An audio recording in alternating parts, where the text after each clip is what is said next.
అన్న నమస్కారం అన్న. నమస్తే. చాలా సంతోషం అన్న, అడగంగానే మీ విలువైన టైం ఇంత బిజీ స్కెడ్యూల్లో కూడా ఇచ్చారు. సో ఎట్లున్నారే ఫైనాన్షియల్గా, మెంటల్గా, ఫిజికల్గా ఎట్లున్నారంటే ఏం చెప్తారు సోమన్న గారు? బాగున్నాను. సంతోషం అనిపిస్తుంది అన్న. ఈ 2-3 రోజుల నుంచి, అంటే వారం 10 రోజుల నుంచి దాదాపు ఎక్కడికి వెళ్ళినా సామాజిక మాధ్యమాల్లో మీ వాయిస్ వింటున్నాం, మీ వీడియోలు వింటున్నాం. నేనైతే వింటుంటే నాకు ఒకటి అనిపించింది, మళ్ళా బ్యాకప్ తీసుకున్నాడు సోమన్ అన్న అనిపించింది. సో ఏమనిపిస్తుంది అందరి మాటలలో, అందరి ఫోన్లలో మీ వాయిస్ వింటుంటే? చాలా సంతోషంగా ఉంది. మళ్ళీ సాంస్కృతిక రంగంగా ఒక బలమైన సాంస్కృతిక ఉద్యమకారుడిగా సాంస్కృతిక ఉద్యమాన్ని భుజానేసుకొని తెలంగాణ ఉద్యమంలో చేశాను. అంతకంటే ముందు నడిచిన ప్రజా ఉద్యమాల్లో ఉన్నాను, తెలంగాణ ఉద్యమంలో ఉన్నాను. ఆ తర్వాత వచ్చిన కేసీఆర్ వ్యతిరేకమైన పోరాటంలో ఎవడి పాలైందిరో పాట కాంచి అనేక పాటలు రాసి 10 ఏళ్ళు కొట్లాడాను. 14 ఏళ్ళు తెలంగాణ ఉద్యమంలో ఉన్నాను, 10 ఏళ్ళు కేసీఆర్ వ్యతిరేకమైన ఉద్యమంలో ఉన్నాను. అంతకు ముందు ప్రజా ఉద్యమాల్లో ఉన్నాను. అంటే ఏ రోజు కూడా సాంస్కృతిక పరంగా నేను రెస్ట్లో లేను, ప్రజల్లో ఉన్నాను. అది ఏదన్నా కానీ ఏదో ఒక సందర్భం. ఏది లేకపోతే 2019లో ఏపూరి జ్ఞాన చైతన్య యాత్ర అని చెప్పి సోషల్ వెల్ఫేర్ హాస్టల్ కూడా తిరిగాను, విద్యార్థులను బోధించుకుంటూ తిరిగాను. అంటే ఎప్పుడు కూడా ఒక కళాకారుడిగా, కవిగా, గాయకుడిగా నేను రెస్ట్ తీసుకుందాం అనే ఆలోచనలో లేను. ఏదో ఒక రూపంలో ప్రజలకు దగ్గర కావాలి, ఏదో ఒక రూపంలో ప్రజలను చైతన్యవంతులు చేయాలనేదే నా పాట యొక్క ఉద్దేశం, నా పాట యొక్క తపన. ఒక్కసారి ఇంటర్వ్యూ స్టార్ట్ చేసే ముందు ఒకసారి మళ్ళా లిరిక్ తో మొదలు పెడదామన్నా, మీ ప్రేక్షకుల కోసం అంటున్నా. ప్రజాపాలన వచ్చారో తెలంగాణ, ప్రజల పాలైందిరో తెలంగాణ, ప్రజాపాలన వచ్చారో తెలంగాణ, ప్రజల పాలైందిరో తెలంగాణ. కోసి గొంగాడేసి కాలి గజ్జను గట్టి డప్పు సక్కానేసి పొగరు బట్టిన దొరల గద్దె దింపితేను, పొగరు బట్టిన దొరల గద్దె దింపితేను. ప్రజాపాలన వచ్చారో తెలంగాణ, ప్రజల పాలైందిరో తెలంగాణ, ప్రజాపాలన వచ్చారో తెలంగాణ. రేవంత్ అన్న ఏలేరో తెలంగాణ, బాధలన్నీ తీరేరో తెలంగాణ. రేవంత్ అన్న ఏలేరో తెలంగాణ, బాధలన్నీ తీరేరో తెలంగాణ.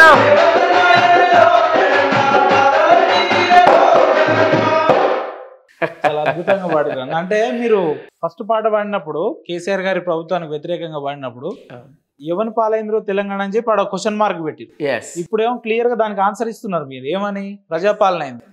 సో ఎట్లా ఈ సింకు మీకు ఎట్లా కుదిరింది, ఎట్లా సాధ్యమైంది అని అంటే ప్రశ్న, ఆ రోజు ఉన్నటువంటి ప్రభుత్వానికి దళితులకు, ముఖ్యంగా మాదిగల్లో ఒక మంత్రి పదవి లేదు, మహిళలకు మంత్రి పదవి లేదు, వాళ్ళు ప్రకటించిన ఉద్యోగాలు లేవు, దళిత సీఎం లేదు, 3 ఎకరాల భూమి లేదు.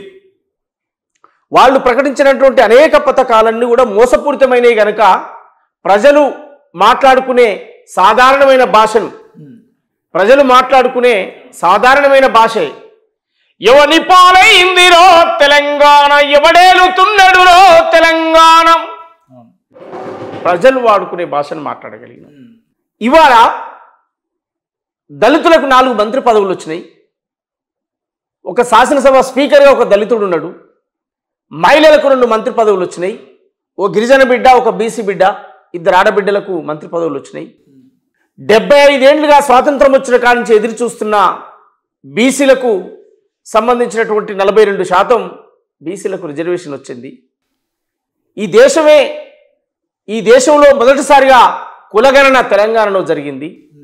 30 ఏళ్లుగా పోరాడినటువంటి ఎస్సీల ఏబిసిడీల వర్గీకరణ మందాకృష్ణ మాదే గారి నాయకత్వంలో జరిగిన పోరాటాన్ని రేవంత్ రెడ్డి గారు అతి దగ్గరగా నిలబడి ఆ సమస్య పరిష్కారం చేసినటువంటి గొప్ప ఘనత వచ్చింది. అందుకే నేను ప్రజల పాలైందిరో తెలంగాణ, ప్రజాపాలన వచ్చారో తెలంగాణ,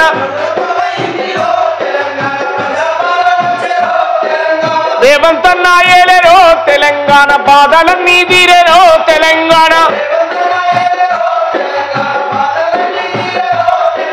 శాసన సభాపతి నుండి మొదలు దళితులకు 4 మంత్రి పదవులాయే. ఎస్సీల వర్గీకరణ అమలు చేసే సామాజిక న్యాయానికి పెద్ద పీట వేసి బీసీలకు 42% ఇచ్చాం. అన్ని రంగాలల్లో ముందు వరుసలో ఉండే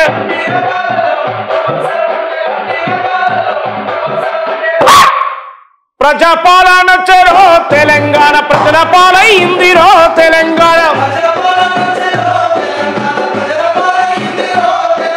ప్రజాపాలన చెరో తెలంగాణ ప్రజల పాలైందిరో తెలంగాణ.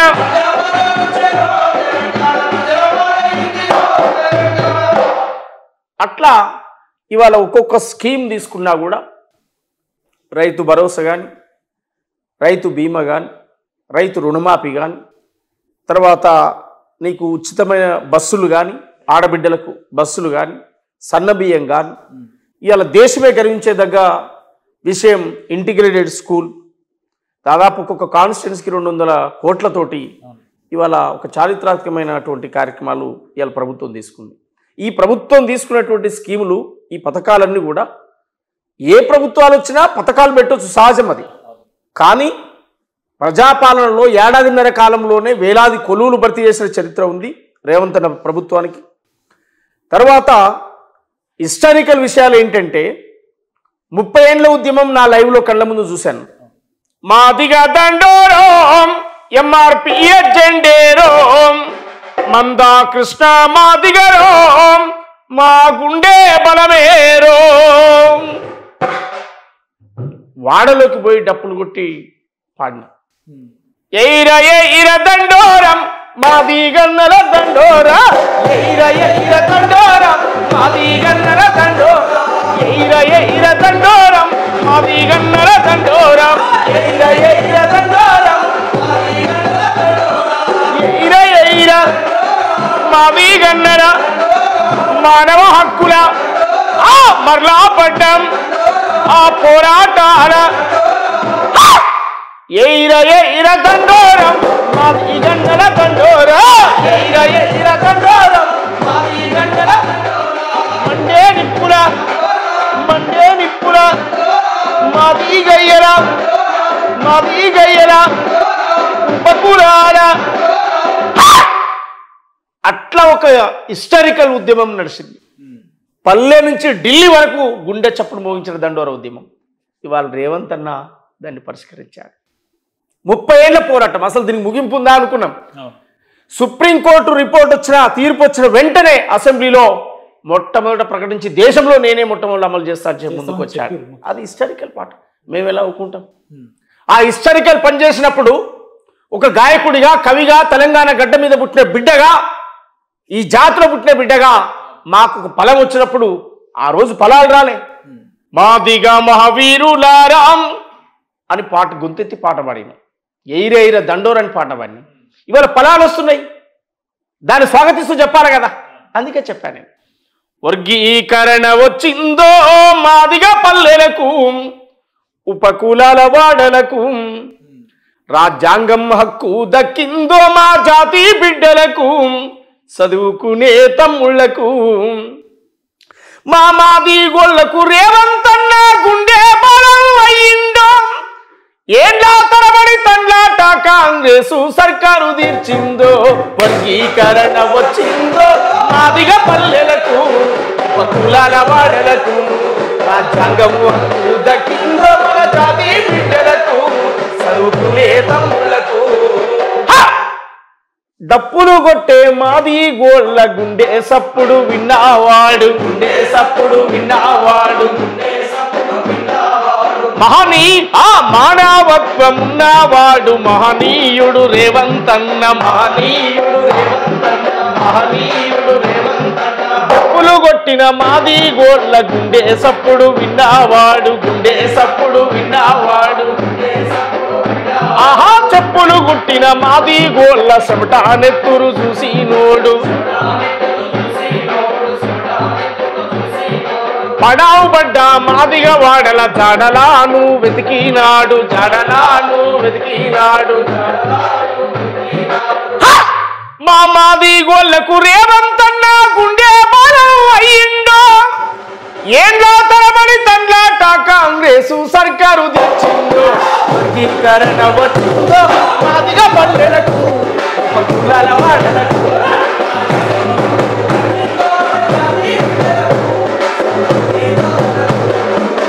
ఎయ్యారో ఎయ్యారో ఎయిర తండోరా రేవంతన్న పాలనకు మద్దతు ఇయ్యర తండోరా ఎయ్యారో ఎయ్యారో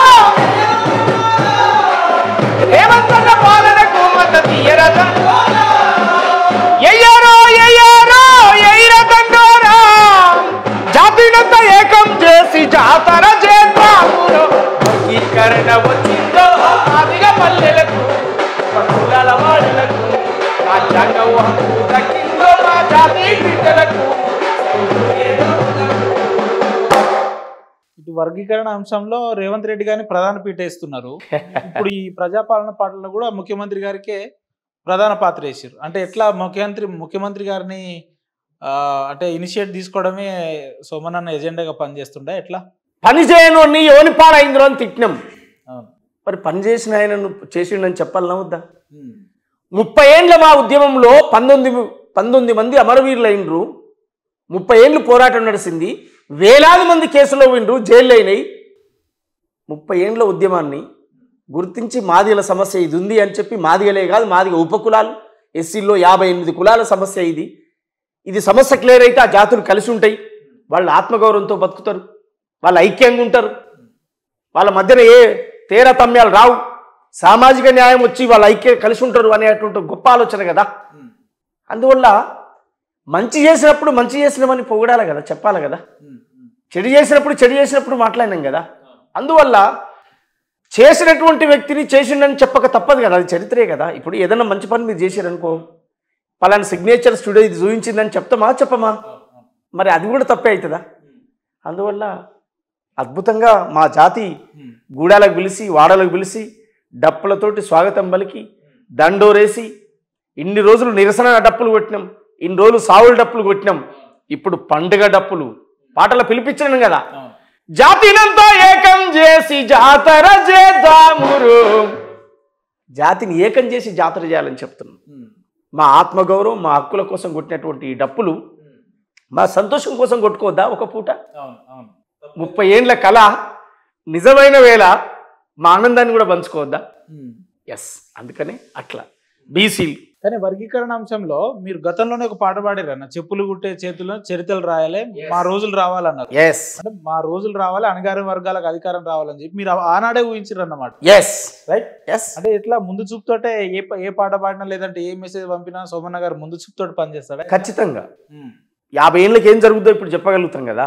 అందుకే కదా ఇప్పుడు కవులు కళాకారులు ఉద్యమం. నేను ఒక పాటలో చెప్పాను, రాబోయే 50 ఏండ్లకు ఏం కావాలో కనిపెట్టు, ఈ ప్రపంచానికి మరొక కొత్తదనాన్ని చూపెట్టు, కంప్యూటరు చేతుల బట్టు ప్రపంచమే కనిపిస్తుంది, ఇంగిలీసు పదును పెట్టు విశ్వమంతా నడిపిస్తుంది, వాట్సాపుల్లో ఫేస్బుక్ల్లో కాలక్షేపాలొద్దు, నీ మంచి కొరకు అవి ఉపయోగిస్తే ఉన్నతంగా ఎదుగొచ్చు, శాస్త్రవేత్తలు సైంటిస్టులు ఎన్నో కనిపెట్టారు, అవి అనుభవిస్తును వాయిగా కూసుని శుద్ధమొద్దుగా వద్దు, ఇది పోటీ సమాజం రా, నువ్వు ఓటమి చెందకురా, గెలుపే నీ లక్ష్యం రామ్, గగనంపై అడుగైరాం, యువతి యువకులారాం,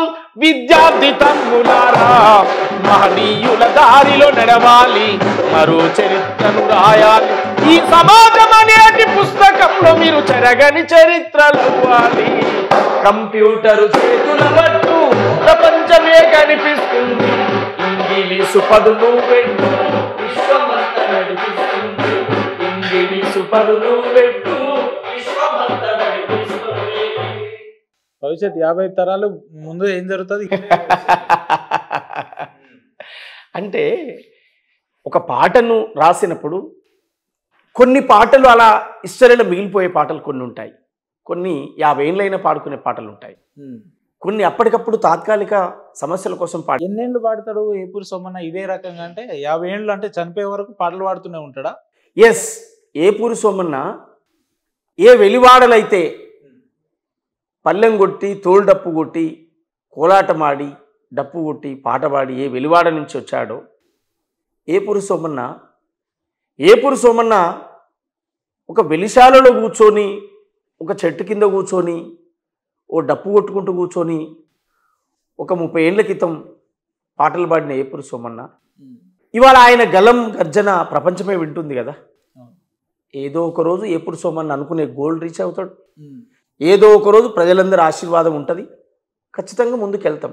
ఎంతకాలం పాడుతాడు అంటే దానికి అంతం లేదు. ఎంతకాలం పాడతాడంటే గొంతున్నంతకాలం పాడతాం, ఊపిరినంతకాలం పాడతాం. ఊపిరి ఆగిపోయిన రోజు ఆగిపోతాం. అదొరదాకా పాడుతూనేవా అంటే ఖచ్చితంగా పాడతాం. పాట రూపాలు మారుతుంది, పాట రూపాంతరం మారుతుండొచ్చు. వర్గీకరణ కావాలని పాడిన పాట ఉంది, వర్గీకరణ పండుగ కోసం పాడే పాట కూడా వింటున్నాం కదా. ఎస్, మాదిగా మహావీరులారా ఆది జాంబవుని వారసులారా,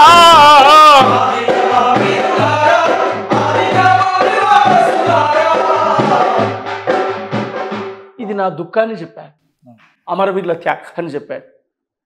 వర్గీకరణ వచ్చినాక సంతోషమైన పాటలు అంటే పాట ఉంటుంది, రూపం మారుతుంటుంది. పాట ఉంటుంది, రూపం మారుతుంటుంది. జిల్లా మీద పాటలు రాసినాం, తెలంగాణ గడ్డ మీద రాసిన పాటలు, తెలంగాణ ఉద్యమం నడిచే కాలంలో ఉద్యమ కాలంలో రాసిన పాటలు ఉన్నాయి. వచ్చిన తర్వాత కూడా అసలు పాటే లేదు వీళ్ళు రాస్తానికన్న పాట తర్వాత కూడా పాటలు రాశారు. అసలు ఏం రాస్తారు వీళ్ళు ఇప్పుడు అని ఒక ప్రశ్న ఉన్నప్పుడు కూడా పాటలు సృష్టించి రాశారు. సూరులగన్నట్టి సూర్యాపేటకు పోదమా, వీరులగన్నట్టి నల్లగొండను చూద్దామా, సూరులగన్నట్టి వీరులగన్నట్టి నల్లగొండ మల్ల త్యాగాలతో వపడదమా, మల్ల ఉద్యమానికి దారులేద్దామా, మల్ల త్యాగాలతో వపడదమా, మల్ల ఉద్యమానికి దారులేద్దామా, మల్ల పల్లె పల్లె తిరిగి వద్దమా, పల్లె పల్లె పోయి వద్దమా, ప్రజాపాలనలో భాగమవుదమా, పల్లె పల్లె పోయి వద్దమా, ప్రజాపాలనలో భాగమవుదమా, ఉప్పలమ్మల సూరు చరిత ధర్మ భిక్షము గణత చాకలి ఈ ఐలమ్మ మల్లు స్వరాజ్యమ్మ,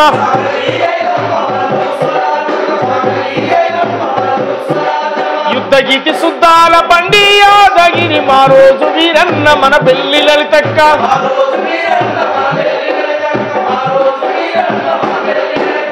ఎందరో వీరులను ఎదుర కత్తి మధ్య కలిసి గుండె గుండె నత్తుకొని పోరు జంగబట్టుదాము, మల్ల త్యాగాలతో వపడదామా, మల్ల ఉద్యమానికి దారులేద్దామా, మల్ల త్యాగాలతో వపడదామా, మల్ల ఉద్యమానికి సూరులగన్నట్టి సూర్యాపేటకు పోదమా, వీరులగన్నట్టి నల్లగొండను చూద్దామా,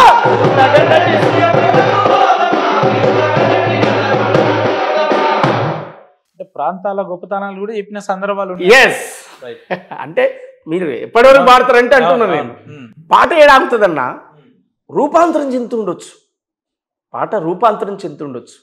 పిల్లలకు చెప్పే పాటలు ఉంటాయి, తల్లికి చెప్పే పాటలు ఉంటాయి, సమాజానికి చెప్పే పాటలు ఉంటాయి, చెల్లికి చెప్పే పిల్లలకు కూడా మీరు పిల్లలకు కూడా చెప్పాను కదా. ఖాళీగా ఇప్పుడు వాడిని చదువాడు చదువుతున్నాడు, నేను చెప్తేనే చదువుతున్నాను కాదు నా ఉద్దేశం. కళాకారుడుగా నా బాధ్యత అది. ఎస్, దాన్ని రిసీవ్ చేసుకుంటాడా చేసుకోడా అది సమాజానికి వదిలేస్తా, నా బాధ్యత నేను చెప్పాలి కదా అని చెప్పాను. సదవర తమ్మి ఎదగర చెల్లి చరిత్రను నిర్మించేలాను చదివే తరగని ఆస్తి సమాజంలో నిలబెడుతుంది, చక్కటి భవిష్యత్తునిస్తుంది. ఆ ఐ ఈ ఊలాను రాయర చిన్న, ఏ ఐ ఈ ఓ అవులను దిద్దర కన్నా, ABCDEFGH చదవర చిన్న, IJKLMNU రాయర నాన్నం. బుడిబుడి అడుగులు వేసినట్టుగా తడిపడి పాములు పలికినట్టుగా, అమ్మ ఊయలా ఊపినట్టుగా కమ్మని రాగం పాడినట్టుగా, గోరు ముద్ద తినిపించినట్టుగా సందమామతో ఆడినట్టుగా, ఆ ఐ ఈ ఊలాను రాయర చిన్న, ఏ ఐ ఈ ఓ అవులను దిద్దర కన్నా, నువ్వు చదవర నాన్న, నువ్వు ఎదగర నాన్న. రాజకీయ నాయకులు మొదలు పెట్టుకుంటే చిన్నపిల్లల వరకు అన్ని వర్గాలలో అన్ని సందర్భాలలో సోమన్న పాటలు అయితే ఉంటాయి. వాస్తవంగా ఎవరు అవునన్నా కాదన్నా ఎట్లా అనిపిస్తుంటాయన్నా అవన్నీ ఒక్కొక్కసారి నెమరు వేసుకున్నప్పుడు అన్నా, లేదంటే ఎవరో మీ పక్క వాళ్ళు మీ అభిమానులు ప్రేక్షకులు వచ్చి అన్న ఇది మీ పాట విని మేము అంత చేంజ్ అయినాం, లేదంటే మాలో మార్పు వచ్చింది, మాలో ఆలోచన విధానం పెరిగింది, మా పరిజ్ఞానం పెరిగింది, ఈ రకంగా అంటున్నప్పుడు ఏమనిపిస్తుంటది? చాలా సంతోషం అనిపిస్తుంది. అంతకంటే ఏం కావాలనిపిస్తుంది లైఫ్లో. అంటే నాకంటే పెద్దవాళ్ళు బాగా 60-70 ఏండ్లు నిండినటువంటి వాళ్ళు కూడా నీ పాట విని నిద్రపోతాం అన్నప్పుడు ఇంకా అసలు చాలా ఆనందం అనిపిస్తుంది. నా పాటలు విని పడుకుంటాం, నీ పాటలు విని పడుకుంటాం మేము రోజు. నీ పాట వింటే అంటే మేలుకొస్తే ఖచ్చితంగా పాట వింటాం, వింటూ పడుకుంటాం అని చెప్తా ఉంటారు. కానీ మీరు ఒకటి గమనించరో లేదో, కేసీఆర్ గారి ప్రభుత్వం ఉన్నప్పుడు మీరు మీ పోరాట విధానం లేదంటే మీ పాట విధానం జనానికి చైతన్యం పరిచే విధానం చూస్తే భవిష్యత్తులో కాంగ్రెస్ పార్టీ వస్తే ఏపూరి సోమన్ ఎక్కడో ఉంటాడని ఊహించుకున్న వాళ్ళు చాలా మంది ఉన్నారు. కానీ ఇప్పుడు సంవత్సరంన్నర 2 ఏళ్ల కాలం దగ్గరుంది. కానీ ఇదే సోమన్ అనే వ్యక్తి ఇదే డబ్బులతో సావాసం చేస్తున్నాడు, ఇదే కళాకారులతోనే తిరుగుతున్నాడు తప్ప ఆయన జీవిత విధానం కానీ జీవిత పరిజ్ఞానం ఏం మారలేదు. సో ఇది ఎక్కడ బెడిసి కొట్టింది, మైనస్ ఎక్కడ జరిగిందని అంటే ఏం చెప్తారు మీరు? అంటే నేను మైనస్ అని ఏమనుకుంటలేను. అంటే జనాలు ఎక్స్పెక్టేషన్ పెట్టుకురైతే నిజమా కాదా? ఏదన్నా ఒక చిన్న తడబాట్లు, చిన్న తప్పటడుగులు జరగడం, దాన్ని కొంచెం సరి చేసుకునే ప్రయత్నంలో ఉన్నాం. ఖచ్చితంగా మనం ప్రజలు ఏదైతే నా మీద ఊహించుకుంటారో, ప్రజలు ఏదైతే నా మీద పెట్టుకుంటారో ఆ నమ్మకం గౌరవ ముఖ్యమంత్రి రేవంత్ రెడ్డి గారు ఖచ్చితంగా దాన్ని అమలు చేస్తారు. వారి పట్ల మాకు విశ్వాసం ఉంది. వారు ముఖ్యమంత్రిగా లేనప్పుడే, వారు పిసిసి అధ్యక్షుడిగా కానప్పుడే వారితో కలిసి ప్రయాణం చేసినటువంటి వాళ్ళం కనుక వారు మమ్మల్ని మర్చిపోరు. మా రాజకీయ జీవితం అనేది మాకు రేపు భవిష్యత్తులో ఏం కావాలా ఏం కాకూడదు అనేది కూడా మా జీవితం రాజకీయంగా రేవంత్ అన్న చేతిలో పెట్టినాం. అందువల్ల వారు డిసిజన్ తీసుకుంటారు ఖచ్చితంగా. నేను నా బాధ్యతగా ఒక గాయకుడిగా, ఒక నాయకుడిగా ఎంత మేరకు అవసరం ఉంటే పార్టీ కోసం, కాంగ్రెస్ పార్టీ కోసం, రేవంత్ అన్న కోసం అంత మేరకు నేను సీరియస్గా పనిచేయడానికి. భవిష్యత్తులో ఏం జరుగుతుందో నెమరు వేసుకొని ముందుకు పోయగలిగే స్తోమత ఉన్న సోమన్న గారు ఎందుకు ఆ మధ్య కాలంలో రాజకీయంగా యూటర్న్ తీసుకున్నాడు? ఎందుకు ఆ పరిస్థితులు ఎందుకు వచ్చినాయి అని అంటే కొన్ని తప్పటడుగులు జరిగినాయి. అంటే ఎంత గొప్పవాళ్ళైనా ఏదో ఒక సందర్భంలో కొన్ని మిస్టేకులు జరుగుతాయి చరిత్రలో. అట్లా అనేక మంది ఉదాహరణలు ఉన్నాయి. నా లైఫ్ కూడా అలా జరిగిపోయింది. అదొక పీడకల్లాగా దాన్ని మర్చిపోయినా. నేను కూడా ముఖ్యమంత్రి గారు కూడా దాన్ని రిసీవ్ చేసుకొని సర్లే అది జరిగింది అయిపోయింది, గతం కదా. కానీ ఇప్పటి నుంచి అయినా మీ సేవలు ప్రజాపాలనలో భాగం కావాలి, మీ సాహిత్యం, మీ పాట ప్రజాపాలనలో భాగమై పనిచేయాలని చెప్పి వారు సూచించారు. ఇప్పుడు జరుగుతున్న పరిణామాలను బట్టి చూస్తే నా ఎదుగుదలలో అదొక కారణం అని ఎప్పుడు అనిపిస్తలేదన్నా? లేదంటే ముఖ్యమంత్రి గారు కావచ్చు, లేదంటే మంత్రివర్గం కావచ్చు, ఆ మధ్యలో అలాంటి నిర్ణయాలు తీసుకున్నావు కాబట్టి, మధ్యలో బీఆర్ఎస్కి పోయినావు కాబట్టి నీ డెవలప్మెంట్ అనేది ఆగింది, లేదంటే నీకు పదవులు ఫస్ట్ వరుసలో ఉండేటోళ్ళం ఇబ్బంది అనిపిస్తుందా? అదే పోకపోయి ఉంటే అన్న ఏదైనా ఆలోచించే వరకు ఆలోచిస్తాం. రోజు దాన్నే ముందటేసుకొని కూర్చోలేం కదా. అదొక టైంలో ఆలోచించాను, సరే ఆ రోజు ఇలా జరగకుండా ఉంటే బాగుండేది అని ఆలోచించడం. దాన్నే ఇప్పుడు రిపీట్ చేసుకుంటూ ఆలోచించుకోలేను. ఎస్, ఒకసారి అనుకున్న అయిపోయింది కదా. ఇప్పుడు ఏదైనా ఎలా ఉండాలి అనేది ఒక ప్లాన్ ఉంటే సరిపోయా. ఇప్పుడు నడుస్తున్నానన్నా, ఒక మెట్టెక్కిపోయి తడబడ్డాను, నెక్స్ట్ నడిచేటప్పుడు సరి ఇంకో మెట్టన మంచిగా ఎక్కడానికి ఒక టైం ఉంటుంది కదా. అందువల్ల అట్లే అనుకుంటున్నాను. కానీ సోమన్న, మీ పాటలు విని మీరు ఏదైతే స్టేజ్ల మీద వాడిరో, మీ పాటలు విని ఎమ్మెల్యేలు అయిన వ్యక్తులు ఉన్నారు, మీ పాటలు విని మంత్రులు అయ్యారు, ఇప్పుడు ముఖ్యమంత్రి స్టేజ్లలో కూడా ఉన్నారు. కానీ ఇదే సోమన్న అనే వ్యక్తి ఇంకా ఎలాంటి పదవులు అనుభవిస్తలేడు. వాళ్ళే ముఖ్యమంత్రులు అవుతున్నారు, మంత్రులు అవుతున్నారు, రాజకీయ పరంగా, ఆర్థిక పరంగా లావాదేవీలు జరుగుతున్నాయి, బాగున్నారు. కానీ మన అణగారిన వర్గాల పిల్లలు లేదంటే మీలాంటి వ్యక్తులు ఏదైనా చిన్న తప్పులు చేస్తే ఆ తప్పుని ఉదాహరణగా చూపించి భవిష్యత్తు ఆపడం అనేది ఎంతవరకు కరెక్ట్ అంటారు? దీన్ని మీరు ఎట్లా? నిజమే, అది అలాంటిది వాస్తవానికి పొలిటికల్గా రాజకీయ వ్యవస్థలో ఉన్నవాళ్ళు చేస్తే అది ఒక భాష, ఆ పదం వేరే ఉంటుంది. లేని వాళ్ళు చేసిన వాళ్ళకి ఇంకొక పదాలు ఉంటాయి. సంసారం. ఎస్. కానీ నా అదృష్టం కొద్ది ఏంటంటే, నాకు రేవంత్ అన్న వారు సీఎం అయిన తర్వాత కలిసిన మనిషిని కాదు కదా. సీఎంగా లేనప్పుడే నేను కలిసి జర్నీ చేశాను కనుక నాకు ఆ ప్రేమ, నా పట్ల వారికి ఆ ప్రేమ ఉంది. సరే, జరిగిన మిస్టేక్ను మనోడు తెలుసో తెలియక ఒక పొరపాటు ఒక అడిగేశాడు, అయిపోయింది అని చెప్పి రిసీవ్ చేసుకొని దగ్గర తీసుకున్నాడు. అది నాలో ఒక గొప్ప ఆత్మస్థైర్యాన్ని నింపింది. ఎస్. ఏమనిపించిందన్న, బీఆర్ఎస్ నుంచి మళ్ళీ రిటర్న్ బ్యాక్ టు హోమ్ వచ్చిన తర్వాత ముఖ్యమంత్రి గారిని మొదటిసారి కలిసిన తర్వాత వారి రియాక్షన్ మీ పట్ల ఎట్లా అనిపించింది?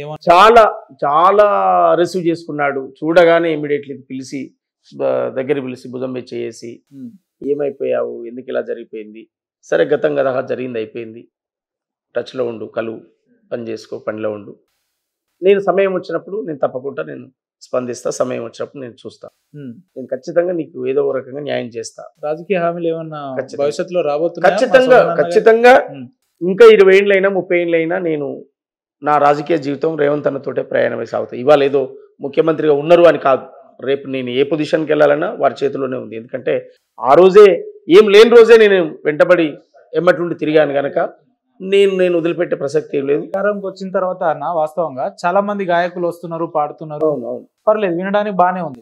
కానీ ఇది కాంగ్రెస్ పార్టీ ఇంకా భవిష్యత్తు లేదు, దీని మనుగడ లేదు, దీనికి ఇంకా ఆనవాళ్ళు లేవు అన్న రోజుల్లోనే విరోచితంగా పోరాడిన సందర్భాలు సోమన్న గారు ఉన్నాయి కదా, పాట రూపంలో కావచ్చు, ఇంకో రూపంలో కావచ్చు. నేను రాసిన ఒక్కొక్క పాట ప్రతిదీ అది కాంగ్రెస్ పార్టీకి ఓటు బ్యాంక్ గా ఉపయోగపడ్డది. నేను రాసిన ప్రతిదీ కూడా ఆ రోజుల్లో ఒక్కరిద్దరు ఎమ్మెల్యే కార్యకర్తల్లో ఒక నూతన ఉత్సాహాన్ని నింపింది ఆ రోజులలో, కష్టకాలంలో. శంషాబాద్ లో రాహుల్ గాంధీ గారు వచ్చిన మీటింగ్ కానీ, సంగారెడ్డిలో రాహుల్ గాంధీ గారు వచ్చినటువంటి మీటింగ్ కానీ, పెద్ద హిస్టారికల్ పెద్ద బహిరంగ సభలు, తర్వాత సరూర్ నగర్ గ్రౌండ్ లో జరిగినటువంటి రాహుల్ గాంధీ గారి మీటింగ్ కానీ, పెద్ద బహిరంగ సభలు, ఏ ఒక్కటి రెండు అని నేను చెప్పలేను. అట్లాంటి సభలన్నింటినీ కూడా విజయవంతం చేయడంలో కీలక పాత్ర పోషించిన, నా బాధ్యతగా నేను పనిచేసిన ఒక్కొక్క పాట తూటాలు లాంటి పాటలు. ఎయ్యర ఓటు చెయ్యి గుర్తుకు ఓటు, ఎయ్యర ఓటు చెయ్యి గుర్తుకు ఓటు, కొడవర పోటు కారు టైరుకు పోటు, కొడవర పోటు కారు టైరుకు పోటు, పాలించే సత్తా లేని పాగలుగళ్ళు, పాలించే సత్తా లేని పాగలుగళ్ళు, అనుభవమే లేని కొత్త పిచ్చాగళ్ళు, అనుభవమే మల్ల ఎన్నికలంటూ పల్లెలకొస్తుండ్రు, ఇక ఎలగా పెట్టిందేందని కళ్ళబట్టుదా, ఎయ్యర పోటు చెయ్యి గుర్తుకు ఓటు, కొడవర పోటు కారు టైరుకు పోటు, ఎయ్యర పోటు చెయ్యి గుర్తుకు ఓటు, కొడవర పోటు కారు టైరుకు పోటు. అంటే మీరు పాడుతున్న విధానం అప్పుడు చూస్తే మీరేదో ఎవరో ఏదో ఆర్థికంగా పైసలు ఇస్తే పాడే రకం కాదు, వ్యక్తిగతంగా మీకు కాంగ్రెస్ పార్టీ పట్ల ఎంతో అభిమానం ఉంటే తప్ప అలాంటి పదాలు అలాంటి మాటలు రావు, అదనేది గమనించుకోవాలి. ఇప్పుడు జనరల్గా ఏంటంటే ఇప్పుడు మనం కార్పొరేట్ వ్యవస్థను చూస్తున్నాం, మనం 1 లక్ష రూపాయలు 2 లక్షలు ఇస్తే అతని గురించి ఒక పాట రాసి సేమ్ అదే లిరిక్ అదే పదాలు ఇంకొక వ్యక్తికి రాస్తాం. మనం ఎవరి గురించి చెప్తున్నాడో మీకు అర్థమై ఉంటుంది. కానీ మీరు పాడే విధానంలో ఏంటంటే పార్టీకి మీకు అటాచ్మెంట్ ఉన్నట్టు, లేదంటే పార్టీ విధి విధానాన్ని మీరు బాగా అటాచ్ అయినట్టు ఆ రకంగా ఉంటాయి పాటలు. అంటే పార్టీ పరంగా ఎందుకన్నా అంత ఇష్టం ఏర్పడింది, ఎప్పటి నుంచి ఏర్పడింది? అంటే కాంగ్రెస్ పార్టీ ఈ దేశంలో ప్రజాస్వామ్యం బతకాలంటే, ఈ దేశంలో భారత రాజ్యాంగం బతకాలంటే కాంగ్రెస్ పార్టీ బతకాలి. ఈ దేశంలో దళితుడు, పేదోడు, గిరిజనుడు, బీసీ, అణగారిన వర్గాలు లేదా అగ్రకులాల్లో ఉన్న పేద వర్గాలు కూడా ఆత్మగౌరవంతో బతకాలనంటే భారత రాజ్యాంగం వర్ధిల్లాలి. భారత రాజ్యాంగం కాపాడే ఏకైక పార్టీ కాంగ్రెస్ పార్టీ. ఈ దేశంలో భారత రాజ్యాంగాన్ని కాపాడే పార్టీ. భారత రాజ్యాంగం అమలైనప్పుడు ఈ దేశం ఎట్లా ఉంది, భారత రాజ్యాంగం రాకముందు ఈ దేశంలో పేదల పరిస్థితి ఎట్లా ఉంది ఒక్కసారి బేరీజ్ చేసుకొని చూసుకుంటే, రాజ్యాంగం వచ్చిన తర్వాత మనిషికి మాట్లాడే స్వేచ్ఛ వచ్చింది కదా, రాజ్యాంగం వచ్చిన తర్వాత కదా మనిషి తెల్ల బట్టలు వేసుకుని సమాజంలో కలిసింది, రాజ్యాంగం వచ్చిన తర్వాత కదా దళితులు రోడ్ల మీద తిరిగింది, రాజ్యాంగం అమల్లోకి వచ్చినాక కదా బీసీలు పదవుల్లోకి వచ్చింది, రాజ్యాంగం వచ్చినాక కదా ఎస్టీలు పదవుల్లోకి వచ్చింది, ఉద్యోగాలు పొందింది. రాజ్యాంగమే లేనప్పుడు ఈ జీవితాలన్నీ కూడా ఒక చీకటి యుగంలో బతికినాయి. ఈ చీకటి కోణం నుంచి వెలుగులోకి తెచ్చిందే భారత రాజ్యాంగం. భారత రాజ్యాంగాన్ని ఇవాళ రాజ్యాంగ గ్రంథాన్ని భుజానికి ఎత్తుకొని జై బాపు, జై సంవిధాన్, జై భీమ్ అనే నినాదం ఇచ్చి ఇలా కాశ్మీర్ నుంచి కన్యాకుమారి వరకు ఇవాళ రాహుల్ గాంధీ గారి నేతృత్వంలో భారత రాజ్యాంగాన్ని పట్టుకొని జోడో యాత్ర, భారత్ జోడో యాత్ర చేసిన చరిత్ర ఉంది కాంగ్రెస్ పార్టీ. అందువల్ల ఇవాళ కాంగ్రెస్ పార్టీ అనేదే భారత రాజ్యాంగాన్ని కాపాడేది. కాంగ్రెస్ పార్టీ ఎందుకు ప్రేమ అన్నావు నువ్వు?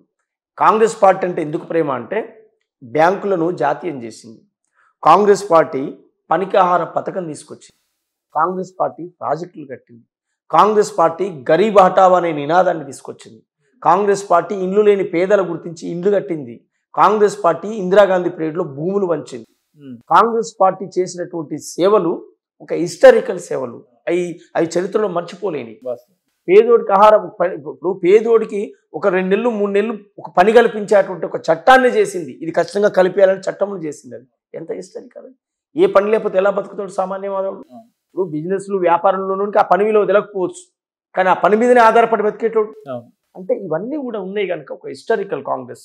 నేను అందుకే రాశాను, దేశం కోసం ప్రాణమిచ్చిన కుటుంబం మీదమ్మా, ఈ దేశాన్నే పదవిని వదిలిన త్యాగం నీదమ్మా, ఆటుపోటులకు నిలబడగలిగే ధైర్యం నీదమ్మా, ఉక్కుమైన మన తల్లి ఇందిరను యాది చేస్తివమ్మా, అమ్మా సోని అమ్మా మా సల్లని తల్లివే అమ్మా, మా ఆశల దీపం నీవే, మా రేపటి స్వప్నం నీవే, దేశం కోసం ప్రాణమిచ్చిన కుటుంబం మీదమ్మా, ఈ దేశాన్నే పదవిని వదిలిన త్యాగం నీదమ్మా, దేశం కోసం ప్రాణమిచ్చిన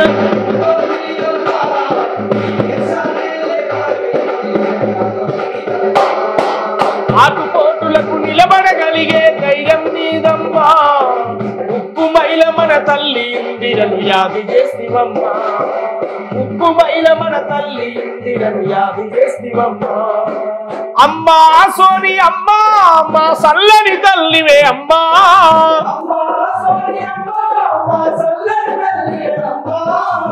మారేపటి స్వప్నం నీవే, మా ఆశల దీపం నీవే, దేశం కోసం ప్రాణమిచ్చిన కుటుంబం నీదమ్మా, ఈ దేశాన్నే పదవిని వదిలిన త్యాగం నీదమ్మా, ఆటుపోటులకు నిలబడగలిగే ధైర్యం నీదమ్మా, ఉక్కుమైల మన తల్లి 60 ఏండ్ల తెలంగాణ ప్రజల తండ్లాట చూస్తివమ్మా, వేలాది బిడ్డల బలిదానంతో చలించినావమ్మా, వేలాది బిడ్డల బలిదానంతో చలించినావమ్మా, వేలాది బిడ్డల బలిదానంతో చలించినావమ్మా, మాట దప్పని మడమ దిప్పని గుణమే నీదమ్మా, తరతరాలుగా కాంగ్రెసుకు ప్రజలే బలమమ్మా, తరతరాలుగా కాంగ్రెసుకు ప్రజలే బలమమ్మా, తరతరాలుగా కాంగ్రెసుకు ప్రజలే బలమమ్మా, నువ్వు తీసుకున్న ఈ నిర్ణయానికి తిరుగే లేదమ్మా,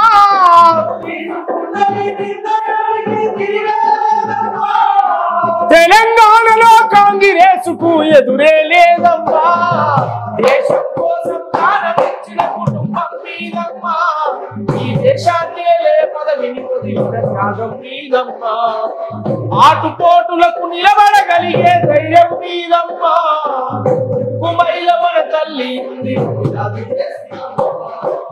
133 సంవత్సరాల కాంగ్రెస్ పార్టమ్మా, స్వతంత్ర భారత సంగ్రామానికి సైరనూదెనమ్మా, స్వతంత్ర భారత సంగ్రామానికి సైరనూదెనమ్మా, స్వతంత్ర భారత సంగ్రామానికి సైరనూదెనమ్మా, గాంధీ నెహ్రూ వల్లభాయ్ పటేలుల వారసత్వమమ్మా, గాంధీకి దత్తత బిడ్డ ఇందిరా రాజ్యమేలెనమ్మా, గాంధీకి దత్తత బిడ్డ ఇందిరా రాజ్యమేలెనమ్మా,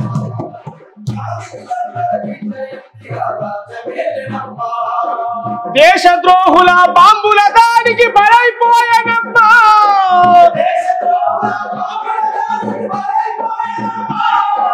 చరితలో నా పేదల కోసం ప్రాణమిచ్చనమ్మా, దేశం కోసం ప్రాణమిచ్చిన కుటుంబం మీదమ్మా, ఈ దేశాన్నే పదవిని వదిలిన త్యాగం మీదమ్మా, ఆటుపోటులకు నిలబడగలిగే ధైర్యం మీదమ్మా, ఉక్కుమైల మన తల్లి ఇందిరను యాది చేస్తివమ్మా. చాలా అద్భుతంగా చెప్పారు. అంటే ఒక పార్టీలో ఎలాంటి విభాగాలు ఉంటాయనేది ఒక పాట మొత్తంలో చెప్పేసిరు అన్న. అంటే అప్పుడే గమనించారు అన్నట్టు పార్టీ యొక్క గొప్పతనాలు. 16-17 రాశా ఈ పాట. 16-17లోనే ఈ పాట రాశాను. ఆహార భద్రత చట్టం మీద, అంటే కాంగ్రెస్ పార్టీ చేసిన హిస్టారికల్ చట్టాల మీద రాశాను. ఇంకా అనేక లోతుల్లోకి వెళ్ళే ఈ సబ్జెక్టులను కూడా చెప్పాను. అందువల్ల నేను అంటే చాలా మంది కొంతమంది కామెంట్లలో కొన్ని మాట్లాడుతున్నప్పుడు అనిపిస్తుంటది, నేను ఏదైనా ఒక వస్తువు తీసుకో, ఒక సాహిత్యం తీసుకో, ఒక పాట తీసుకో, దాన్ని హార్ట్ఫుల్గా ప్రేమిస్తాను, ఇష్టపడతాను. ఇష్టపడితేనే పాట వస్తుంది.